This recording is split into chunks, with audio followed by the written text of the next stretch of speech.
Om Swastiastu. Sahabat Pelita Dharma dimanapun berada. Berjumpa lagi pada program Pelita Dharma Direktorat Jenderal Bimbingan Masyarakat Hindu Kementerian Agama Republik Indonesia. Saya, Ketut Suarayasa, akan membawakan materi dengan judul Gotong Royong sebagai budaya membangun bangsa. Umat sedharma yang berbahagia, ada beberapa hal yang ingin saya sampaikan pada hari ini. Yang pertama, tentang keberagaman sebagai sebuah aset.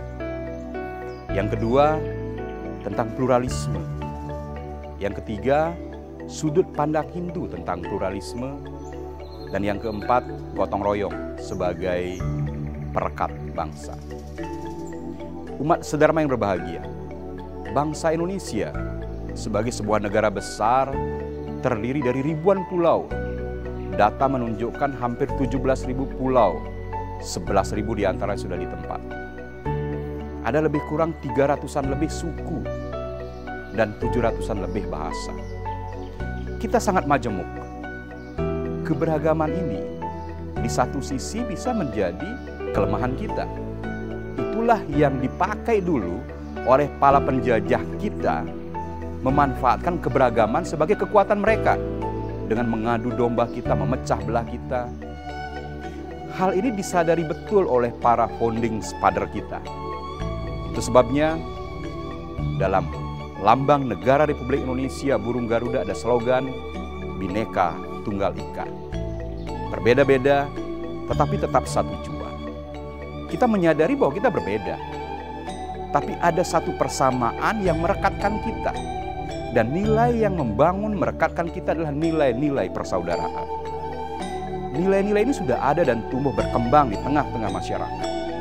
Di Sulawesi Tengah contohnya, pada masyarakat Kaili ada budaya Nosarara Nosabatutu. Semangat persaudaraan dalam konteks Nosarara Nosabatutu itu sudah tumbuh dan berakar di tengah-tengah masyarakat Sulawesi Tengah, khususnya masyarakat Kaili. Itu bisa menjadi perekat, bisa membangun keberagaman kita menjadi satu kekuatan yang luar biasa kalau kita pelihara dengan baik. Yang kedua tentang pluralisme. Pluralisme adalah paham yang menghargai perbedaan. Sebelumnya, saya sudah sampaikan bahwa keberagaman adalah sebuah keniscayaan.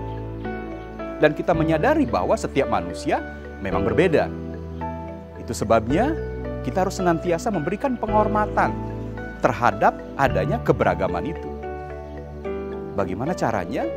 Kita bisa dalam kondisi beragam, tapi menemukan ada satu titik temu, ada persamaan yang kita bisa ambil sebagai kekuatan. Kita memang beragam dari aspek bahasa. Tadi ada lebih 700 bahasa di Indonesia. Tapi kita sepakat mencari persamaan satu bahasa, yaitu bahasa Indonesia. Kita terdiri dari beragam pulau, tapi kita sepakat dalam satu tanah air tercinta Indonesia. Kita beragam suku bangsa, tapi satu bangsa Indonesia. Nah, persamaan-persamaan ini menjadi kekuatan kita yang harus terus kita gali dan kita kembangkan. Umat sedharma yang berbahagia. Yang ketiga, bagaimana sudut pandang Hindu tentang pluralisme? Hindu menyadari betul bahwa keberagaman, kemajemukan adalah bagian dari kitah manusia, keniscayaan kita. Karena memang kita dilahirkan berbeda. Tidak ada satupun manusia di bumi ini yang sama, baik fisik, potensi, spiritual, kecerdasan, dan sebagainya. Di dalam kitab Bhagavad Gita bab 4, Krishna menyampaikan kepada Arjuna, dengan jalan apapun engkau menuju kepadaku, aku akan terima wahai Arjuna. Semua manusia menempuh jalannya masing-masing. Dalam konteks Hindu, ini bisa dimaknai sebagai jalan caturmarga. Hindu menyediakan ada 4 jalan tergantung dari potensi masing-masing. Buat sahabat-sahabat umat Sadharma yang memiliki kemampuan, kecerdasan secara intelijen, silakan menempuh jalur atau jalan jnana. Buat sahabat-sahabat yang memiliki rasa cinta kasih yang cukup tinggi dengan berbagai level cintanya, ayo menempuh jalan bakti. Buat sahabat-sahabat sedharma yang memiliki kemampuan untuk menyumbangkan segala tenaganya, karmanya kepada orang lain, tulus ikhlas, ayo menempuh jalan karma. Dan buat sahabat pelita dharma yang memiliki kemampuan untuk melakukan pendekatan vertikal, spiritual, meditasi, silahkan menempuh jalan raja. Ada bentuk-bentuk penghargaan kepada sahabat-sahabat kita umat Hindu yang melakukan atau menempuh jalan-jalan yang berbeda. Nilai lainnya misalnya Tatuam Asi, aku adalah engkau, engkau adalah aku. Ada nilai persaudaraan di situ, di mana kita menyadari bahwa setiap orang sama dengan kita. Apa yang dialami orang lain juga kita alami. Sarwa Bhutan Brahman, bahwa semua makhluk di dunia ini memiliki nilai hakiki, memiliki nilai ketuhanan. Dan itulah yang harus kita hargai, kita kembangkan supaya nilai-nilai persaudaraan Nosa Rara Nosa Batutu tumbuh dan berkembang. Ada nilai ahimsa, tidak menyakiti orang lain. Ada nilai Trihita Karana, keseimbangan. Kita menjaga keseimbangan vertikal dan horizontal. Dan banyak lagi nilai-nilai Hindu yang bagaimana memberi penguatan terhadap heterogenitas pluralisme. Umat Sadharma yang bahagia, sahabat pelita dharma yang berbahagia, yang terakhir ingin saya menyampaikan tentang gotong royong sebagai perekat bangsa ini. Nilai-nilai gotong royong sudah tumbuh dan berkembang di tengah masyarakat. Karena fakta sosial menunjukkan kita berbeda. Tidak ada satupun manusia memiliki potensi yang sama. Pada daerah-daerah agraris misalnya di pedesaan, ketika mereka panen atau ketika mereka mengerjakan sawahnya, tidak mungkin mereka bekerja sendiri. Mereka minta tolong tetangganya, keluarganya, sahabatnya dalam bentuk gotong royong. Pada masyarakat Indonesia yang tinggal di pesisir pantai misalnya daerah maritim, ketika mereka membuat perahunya, kemudian melakukan kegiatan nelayan mereka, kemudian mereka menangkap ikan dan berbahagia. Semua itu saling kerjasama, saling bantu, gotong royong. Jadi nilai-nilai gotong royong sudah hadir, sudah tumbuh berkembang di tengah-tengah masyarakat. Memang belakangan ini nilai-nilai itu dengan semakin berkembangnya pengetahuan teknologi, tergesernya masyarakat pedesaan mulai pelan-pelan luntur.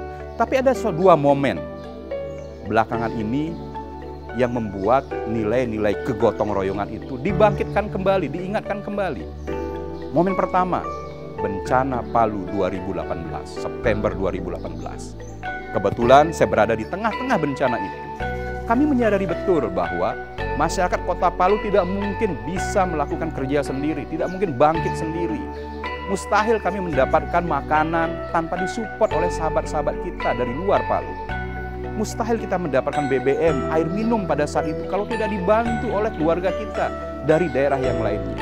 Dan mustahil rumah sakit bisa bergerak, melakukan aktivitasnya ketika dokter dan tenaga kesehatan lainnya menjadi bagian dari bencana itu. Kita butuh bantuan dan support dari dokter dan tenaga kesehatan yang lainnya. Jadi tidak mungkin kita sendiri. Dan momen kedua, pada masa pandemi. Belakangan ini di 2 tahun terakhir kita sangat merasakan bagaimana bergantungnya kita kepada orang lain. Tidak mungkin kita sendiri. Ketika kita sakit dan terisolasi, terkarantina, maka kita butuh uluran tangan tetangga kita, sahabat-sahabat kita, tanpa memandang suku, agama, dan sebagainya. Tidak ada perbedaan di situ. Yang ada satu kepentingan, satu persamaan, bahwa kita ingin hidup sehat. Kita ingin membantu sahabat-sahabat kita yang lain untuk keluar dari sakit COVID yang dialami. Sahabat pelita dharma yang berbahagia, memang tantangan terberat ke depan khususnya generasi muda adalah era teknologi dan informasi. Ketika mereka asik dengan media sosialnya, sehingga implementasi kegotong royongan itu tidak bisa teroperasionalisasikan dengan baik. Olehnya itu pesan saya, ayo kita jaga semangat persaudaraan kita, karena nilai persaudaraan itulah yang kemudian menumbuhkan kegotong royongan. Gotong royong ini sebagai pilar budaya bangsa kita, membuat bangsa kita ini kuat. Mari kita bersama-sama menjaga persaudaraan, menjaga nilai-nilai gotong royong, sehingga kita bangkit sebagai negara besar bangsa Indonesia. Sekian dan terima kasih. Izinkan Tiang akhiri dengan Parama Santi.